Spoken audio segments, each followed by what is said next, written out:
If you want to replace your iPhone 4 or 4G screen, you can order a new screen off eBay for around 22 bucks. It'll come with screwdrivers and a pry tool. You also need tweezers and a knife and some tape. You can print this layout of the screws from the link below. It's a PDF, so just download it and print it. If you tape this down, you can put your screws on it and keep track of everything. And when you take the parts out in the steps 1 through 6, you can put them on there, and then when you go back in reverse and put it back together, you can just go in reverse. So you can use some packing tape and put that over top of your broken screen.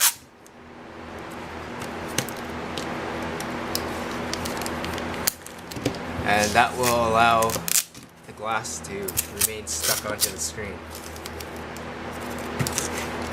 Make sure you don't rip the home button off. So make sure the home button's not caught with that tape, otherwise it'll pull on it. So take your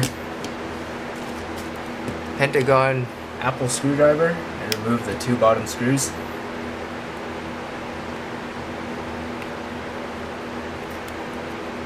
And put them right there. Case screw. The screen pushes forward this way. You want to take the SIM out, and then you'll use the Phillips screwdriver to remove the battery. Make sure the phone's off first.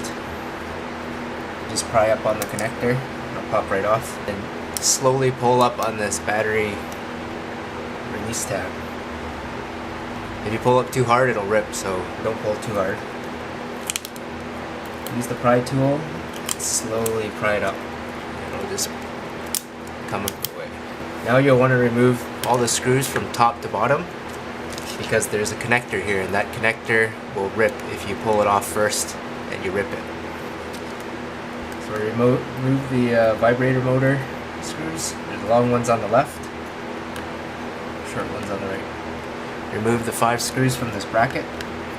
And if your screwdriver is not magnetic enough, grab a magnet and swipe it about 30 times and it'll magnetize it. This piece here has 2 locking pins on the bottom, or locking levers, so just push down on those and those will come out. Now you'll want to use your pry tool and carefully lift up these 3, 4, 5, 6 connectors. So 1 for the camera, and then lift up the digitizer, screen, and be careful, don't pry underneath this one and lift it up. There's a resistor there, and if you hit that resistor, your camera's gonna stop working. Your front camera, I think. So make sure you don't hit the resistor and just lift gently up on it.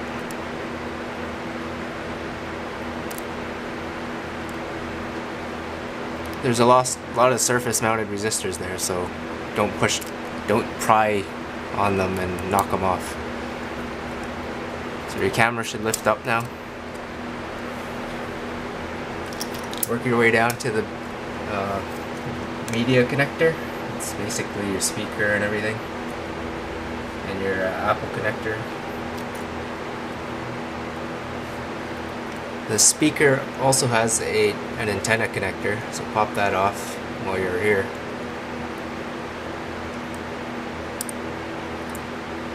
Now lift up, this is the dangerous connector that I was talking about. When lifting this piece up, if you pull all the way down, you're gonna rip this piece right there. So put your finger there, make sure you don't rip it, and then lift it to the side like this.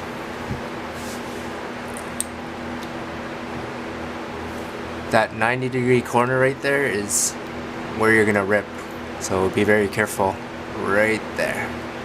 Most people peel backwards and that rips that right off.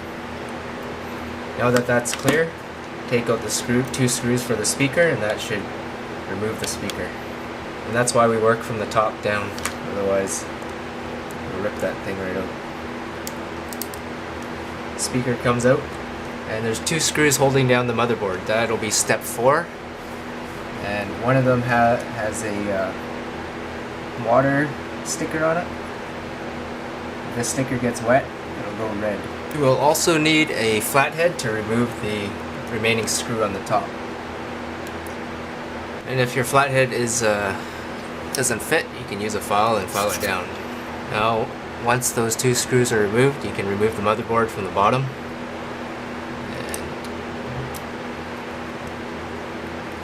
And it'll come away. Keep in mind there's a little rubber piece at the top. This rubber piece sits right there so that the LCD cable doesn't fray against the edge of the motherboard.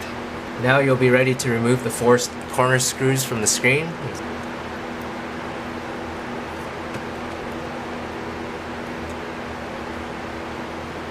Now you'll want to turn these ones 1 full turn, but don't remove them completely. So 360 degrees. If you remove these completely, the washers is going to fall out, and that's a problem. The washers are supposed to be on the closest to the head of the screw, so if they move to the other side, make sure you get them back. And for this part, all I do is use a knife and slowly pry it away. There's a little exposed piece of glass here where there's a QR code. You can push on that and it'll bring the screen away from the front. Or you can just put the knife in between and pry it away.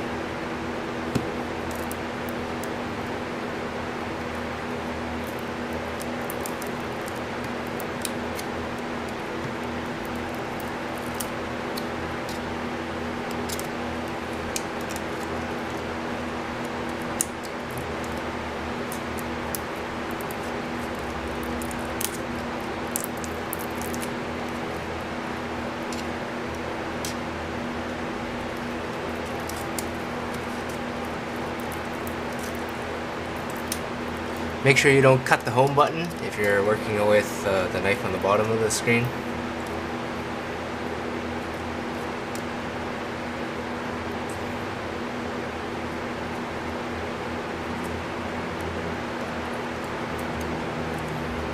So all you got to do now after you've got the screen off is move the mesh to the new screen.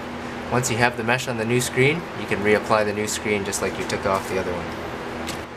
If you've lost the mesh from your old screen, you'll probably want to look through other old screens that you've got and see if any of these have some mesh that you can use. So old 3GS screens, they usually have the mesh inside it. They didn't remove it, so maybe you can grab one of those. Actually, this one has a sticky tape on the back, so you can put it actually right there. Now what you've got to do is clean off all the old adhesive and put on new adhesive. Once you're done applying the new adhesive, go ahead and put your new screen on. Make sure the grill's in place. Make sure you peel the backing off first. And slide your cables through. The Digitizer cable usually gets crushed, so make sure you're pulling on that when you lay the screen down. Yeah, as you can see there, the Digitizer cable gets crushed, so make sure you pull on it while you're feeding the screen through. Then just get 3 of the screws and washers in at once. Turn it around, get the other 3 in. Once the Digitizer cable is through, press it down. Make sure it sticks. And then while pressing the sides down, screw in the 3 screws on either side.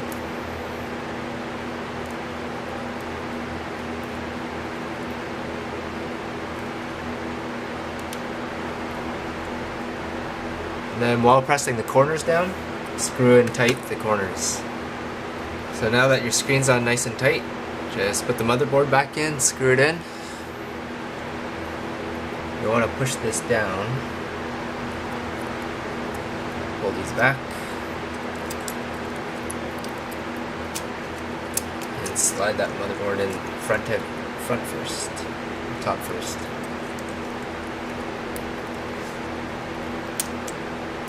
It should drop right in if you get the front in, or if you get the top in, it should drop right in. Then you can put the middle screw on. That'll hold it in place. Then you can get your flathead screw on.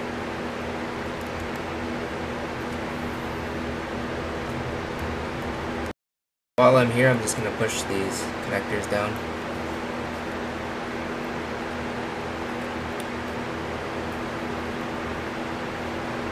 Oh, you want to get the camera in before you finish putting down the digitizer and LCD. It'll make it easier. Put in the speaker and work your way up.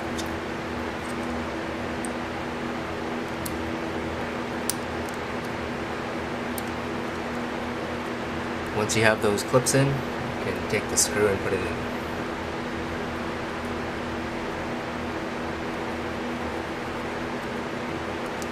Put in the antenna. It just pops right in. Push in this connector first and then lay down the cable. Just like that. If you don't push in the connector first, it'll be difficult to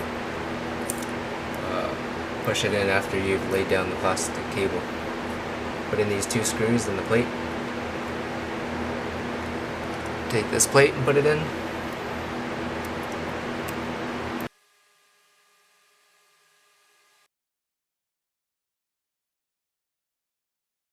Sometimes the base that holds this screw in will break off. If that's the case, you can just remove it and leave it out. You might have to use pliers to remove the other side of it, to unscrew it. Put in the vibrator. And these instructions are basically the same for the iPhone 4S, except the vibrator is circular and it's down there, and you've got to pry it away from the case. So now we're ready to put in the battery and this connector. So that grounding connector goes in underneath the battery connector, and then the battery connector goes on top of that, and the screw goes in there, holding both of them in. Now I'll start it up and see if it works. Voila. Oh no! Oh no! The home button's sticky. No, it's okay. Whew. Put the case back on. Put in the two screws. Don't turn too tightly on the pentagon screws, they strip quite easily. So just finger tight is fine.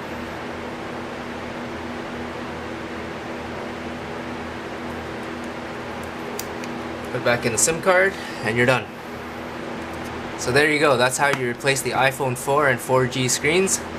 Here's the tools you need. You need that flathead screwdriver to remove that one motherboard screw. And this print can be downloaded from the description link below, and I'll update it if need be. But go ahead, download the PDF, print it on an 8.5 by 11 sheet of paper, tape it down, and you can go and fix your phone without worrying about losing any screws or forgetting what step to take. Thanks for watching, and good luck fixing your phone.